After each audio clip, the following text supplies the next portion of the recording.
Assalamualaikum warahmatullahi wabarakatuh. Selamat datang di channel Wala Beda. Nah, di video ini saya akan sampaikan hasil konferensi pers BKN per tanggal 25 Agustus 2001. Jadi buat teman-teman yang mungkin kemarin kelewatan tidak mengikuti konferensi pers, di sini akan saya berikan kesimpulannya, termasuk beberapa pertanyaan seputar rapid antigen atau PCR dan juga kewajiban vaksin bagi para peserta untuk di daerah Jawa, Bali, dan Madura. Nah, seperti apa sih lebih lengkapnya? Sebelum saya sampaikan tersebut, ada baiknya buat kalian yang belum subscribe channel saya ini, silakan untuk kalian subscribe terlebih dahulu. Jangan lupa untuk nyalakan loncengnya biar kalian selalu mendapatkan notifikasi terupdate dari channel YouTube saya ini. Jangan lupa untuk di like dan di share biar informasinya tidak hanya berhenti di kalian aja, tapi juga bisa bermanfaat untuk orang-orang yang membutuhkan sama seperti kalian.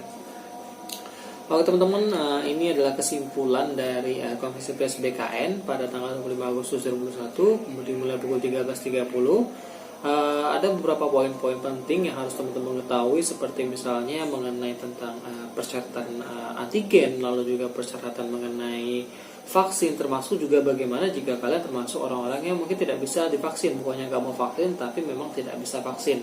Nah, di sini akan saya sampaikan hasil kesimpulannya, yaitu yang pertama, untuk peserta ini wajib mengisi deklarasi sehat di portal CASN H-14 atau paling lambat H-1 pasangan TSKD. Nah, teman-teman bisa mengakses sscasn.bkn.go.id dan melogin ke akunnya. Kemudian jangan lupa untuk mengisi deklarasi sehat. Setelah itu dicetak atau di print, kemudian dibawa bersama dengan kartu ujiannya. Untuk poin yang kedua, yaitu adalah peserta wajib melakukan swab RT-PCR, yang mana swab antigen 2x24 jam 19 kali atau rapid test antigen 1x24 jam 19 kali. Jadi kalau misalnya teman-teman mau yang lebih panjang, ini bisa menggunakan PCR atau swab, di mana masa berlakunya adalah 2x24 jam. Sedangkan mungkin yang budgetnya agak kurang bisa menggunakan antigen aja, namun masa berlakunya hanya 1x24 jam. Jadi sehari sebelum SKD bisa teman-teman lakukan tes antigen ini. Lalu poin yang ketiga adalah bagi peserta yang hasil tes swab atau antigennya positif, secepatnya melaporkan ke instansi agar nantinya bisa dijadwalkan ulang, jadi ujiannya dijadwalkan ulang. Batas pelaporan maksimal H-0 pelaksanaan sekali. Jika melapor H+1 pelaksanaan sekali, maka pesertanya tidak hadir. Jadi melapor di hari yang sama itu tidak ada masalah. Jadi misalnya di pagi harinya teman-teman dinyatakan positif, lalu teman-teman harus melapor. Jangan melapornya hari setelahnya. Kalau melapornya hari setelahnya, teman-teman dianggap tidak hadir dan itu artinya teman-teman gugur. Tapi jika teman-teman melapor di paling lambat di hari yang sama dengan tanggal ujian teman-teman masih bisa dijadwalkan ulang ujiannya. Lalu selanjutnya adalah ujian untuk titik lokasi BKN Pusat, Kanrek, PT Pusat dimulai pada tanggal 2 September. Belum termasuk yang mandiri. Untuk mandiri akan dimulai tanggal 14 September 2021. Jadi buat teman-teman yang mungkin di kartu ujiannya tertulis ada putusan mandirinya, maka ini ujiannya kemungkinan akan dimulai pada tanggal 14 September 2021. Sedangkan untuk Kementerian Luar Negeri ini sudah akan dimulai pada tanggal 2 September 2021. Jadi siap-siap buat teman-teman yang di Kemenlu akan mulai ujian lebih dulu daripada yang lain. Lalu untuk selanjutnya adalah titik lokasi sudah tidak bisa diubah lagi. Nah, karena jika diubah nantinya akan mengganggu jadwal sudah disusun. Nah, buat teman-teman yang suka bertanya nih, bagaimana titik lokasi ujiannya agak jauh nih ternyata dari rumah. Nah, ternyata titik lokasi ujian sekarang sudah nggak usah dirubah lagi nih, karena sudah ditetapkan.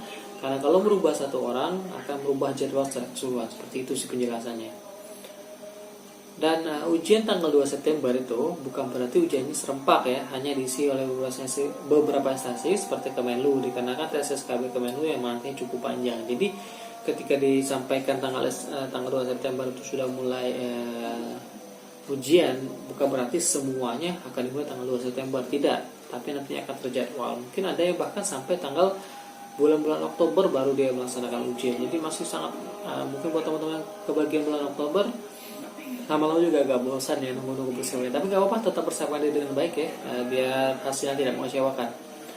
Lalu jadwal ujian akan diumumkan lebih kurang H-7 sebelum ujian dilaksanakan. Jadi teman-teman gak perlu khawatir jadwal ujiannya akan mepet. Jadi insya Allah akan diumumkan setidaknya seminggu sebelum tanggal ujiannya teman-teman dilaksanakan.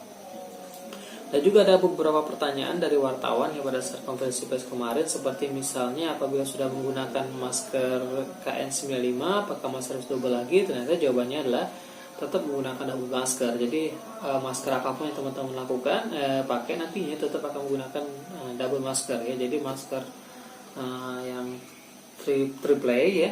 Kemudian juga terakhir adalah masker kain, jadi biar double, jadi perlindungannya lebih ekstra. Lalu berkaitan dengan biaya antigen ataupun swab, apakah ini gratis atau dibiayai oleh pemerintah? Jawabannya nih, untuk pelaksanaan tes ini ditanggung dengan biaya masing-masing. Jadi teman-teman harus mengeluarkan uang dulu untuk bisa tes antigen maupun tes swab ini.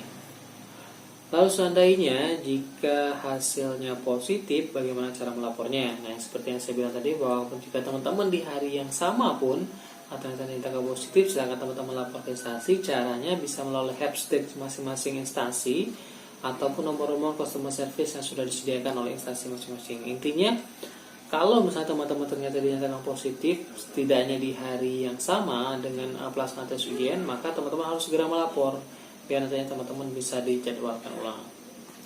Nah, terkait dengan vaksin, wajibkah vaksinasi untuk jamali jika tidak? Bagaimana jika tidak mendapatkan?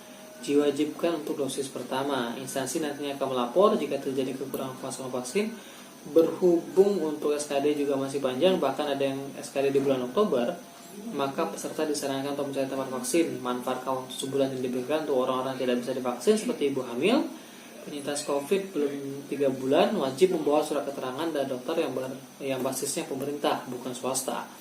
Jadi buat teman-teman yang tidak bisa divaksin, ingat tidak bisa divaksin bukan kamu vaksin, seperti ibu hamil dan tadi ada yang penyintas COVID yang belum sampai 3 bulan, ini bisa membawa surat keterangan dokter yang menyatakan bahwa teman-teman memang tidak bisa divaksin, bukan tidak mau vaksin. Dan ini berasal dari rumah sakit pemerintah, sekali lagi rumah sakit pemerintah, bukan rumah sakit swasta. Oke?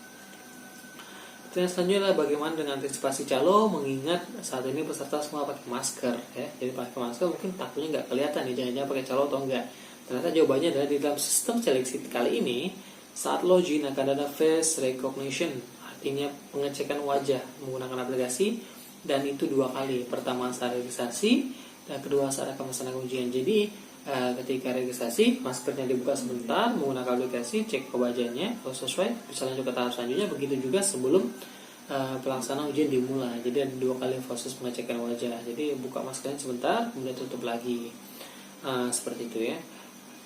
Jadi segera tambah lagi, dianjurkan buat teman-teman peserta untuk menginstal aplikasi Peduli Lindungi ya. Dan juga jangan sampai berpikiran untuk memasukkan dokumen hasil tes swab ataupun antigen. Sekali lagi, jangan pernah kepikiran sekalipun untuk memalsukan data, karena ini akan fatal akibatnya teman-teman. Oke, itu tadi informasi yang bisa saya sampaikan kepada teman-teman semuanya. Semoga informasi ini bermanfaat untuk kalian. Sebelum saya akhiri video ini, ada baiknya untuk kalian yang belum subscribe channel saya ini, silahkan terus subscribe terlebih dahulu. Jangan lupa bantu kalian nyalakan loncengnya biar kalian selalu mendapatkan notifikasi terupdate dari channel saya ini. Jangan lupa bantu di like dan di share biar informasi tidak hanya berada di kalian aja, tapi juga bisa bermanfaat untuk orang yang bertugas sama seperti kalian. Saya Fala Bilda. Assalamualaikum warahmatullahi wabarakatuh.